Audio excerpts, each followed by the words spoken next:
The Great Panic of Halley's Comet, 1910.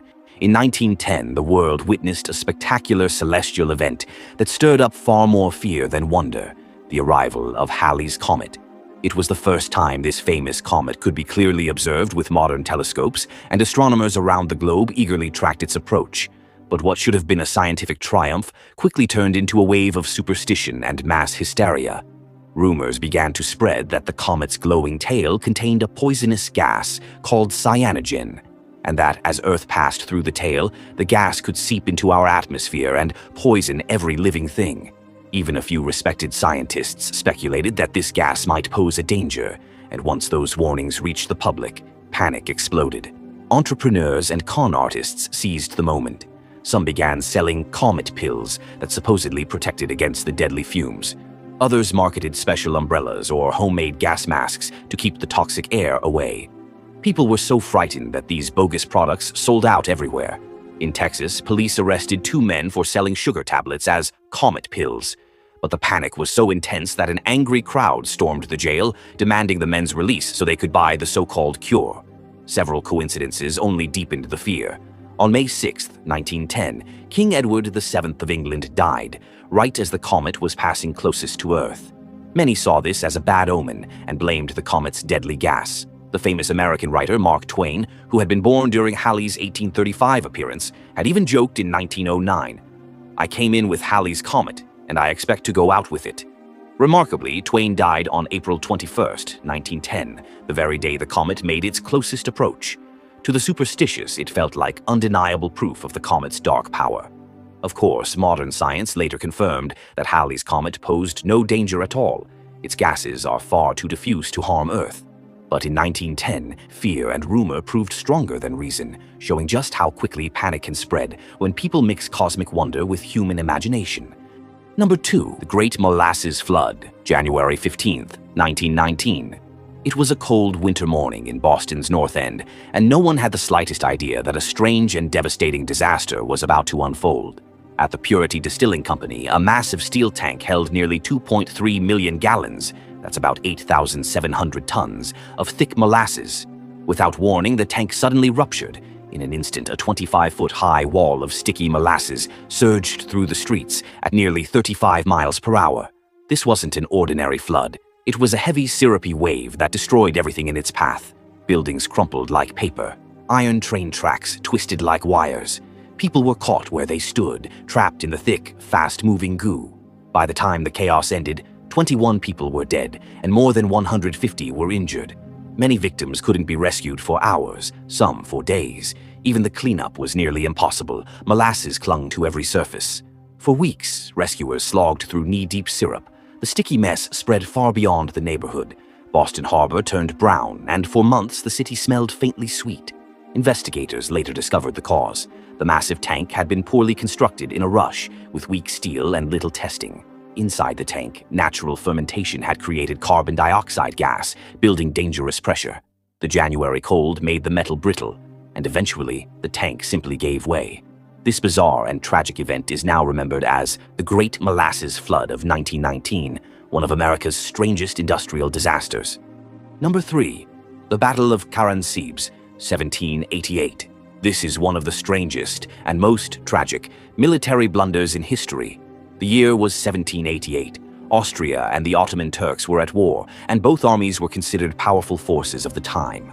On the night of September 17th or 18th, Austrian troops were stationed near the town of Karansebes in what is now modern-day Romania, preparing to face the Ottoman army. The Austrian force was a mix of ethnic groups, Germans, Hungarians, Slavs, and others, who spoke different languages. That evening, a group of hussars, mounted cavalry, was sent on a patrol through a nearby forest. There, they met a band of Roma traders carrying a large supply of liquor. The hussars bought the alcohol and began drinking. Not long after, a unit of infantry soldiers arrived and demanded their share. The cavalry refused, tempers flared, and a brawl broke out. What started as a drunken fight should have ended quickly, but suddenly someone shouted, "Turks! Turks!" claiming the Ottoman army was attacking. Panic spread instantly. In the darkness, unable to understand each other's languages, Austrian soldiers opened fire on their own comrades, believing they were under enemy assault. Officers, hearing the gunfire, assumed a real attack was underway and ordered artillery to fire. Cannon blasts rained down on their own men. Chaos erupted. Soldiers fled in every direction. Many drowned while trying to cross the river to escape. By the time the confusion cleared, hundreds of Austrian soldiers were dead or wounded, all without the Ottomans ever firing a shot. The next day, the Turkish army finally arrived and found the town deserted. They simply walked in and claimed victory without a battle. Today, the so-called Battle of Karansebes is remembered not as a true battle, but as a darkly comic disaster, born of alcohol, poor communication, and sheer panic. Number 4. Matthias Gallus, the Army Destroyer. This story takes us back to the 17th century, during the chaos of the 30 Years' War. A Roman Empire commander named Matthias Gallus, often called Matthias Galliso in some records, became infamous, not for his victories but for his repeated failures. In 1637, Gallus was ordered to lead his army across a barren region. The march turned disastrous. With no food or water, thousands of his soldiers died of hunger and exhaustion before ever meeting the enemy. You'd think he would have learned his lesson. But in 1638, Gallus made the same mistake again, sending his army back through that very same wasteland. The result? Another catastrophe. Thousands more soldiers perished, forcing Gallus to rebuild a completely new force just to keep fighting. His blunders didn't stop there. Back in 1635, Gallus captured the city of Zweibrücken in today's Rhineland, Germany, and held it for 9 months. Yet even inside the city, his troops faced severe food shortages, and many died of starvation despite occupying their target. Later, in 1637 and 1638, Gallus went up against the brilliant Swedish general Johan Banér. Banér knew of Gallus's reputation and cleverly exploited it. He repeatedly lured Gallus's troops into desolate terrain, cutting them off from supplies. Each time, Gallus's soldiers starved or collapsed from fatigue long before a real battle could even begin. It's almost unbelievable. A high-ranking commander of the Holy Roman Empire, supposedly experienced and capable, yet he kept making the same deadly mistakes. His failures became so notorious that history remembers him by a grim nickname, the Army Destroyer. A commander meant to protect his forces, but whose decisions instead led thousands of his own men to ruin. Number 5. It was 1973, and America was already struggling with an energy crisis and rising inflation. People were worried about possible shortages of basic necessities. But on December 19th, 1973, something unexpected happened that turned those worries into chaos. That night, on the famous American talk show The Tonight Show, legendary host Johnny Carson made a joke. He casually said that the country was about to face a major shortage of toilet paper. What was meant as pure comedy quickly spiraled out of control. Viewers across the nation believed him. By the very next morning, supermarkets and local stores were flooded with panicked customers. People rushed to stockpile toilet paper, filling carts and clearing shelves.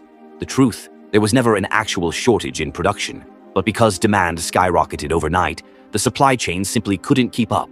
Within days, toilet paper was sold out everywhere. Paper companies repeatedly assured the public that there was no real shortage, but it was too late.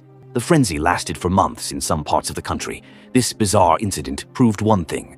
When a famous person says something, even as a joke, people often believe it. All it took was a single offhand comment from Johnny Carson to create a nationwide toilet paper panic. Number 6. The Miracle Babies. On September 19, 1985, Mexico experienced one of the darkest days in its history. At 7:17 a.m., a massive earthquake struck with a magnitude of 8.1, shaking the country to its core. Buildings collapsed across Mexico City, trapping thousands beneath the rubble. Official reports recorded around 3,700 deaths, but some estimates claimed the number was closer to 10,000. Amid this devastation, however, came stories that defied belief. Stories of the Miracle Babies. As rescue teams searched through the debris, they discovered several newborn infants alive, even though their parents had perished.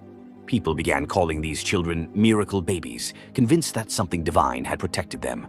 One story became especially famous, the story of Jesus Francisco, later nicknamed Little Miracle. During the quake, Jesus' mother was gravely injured and could not receive medical help in time.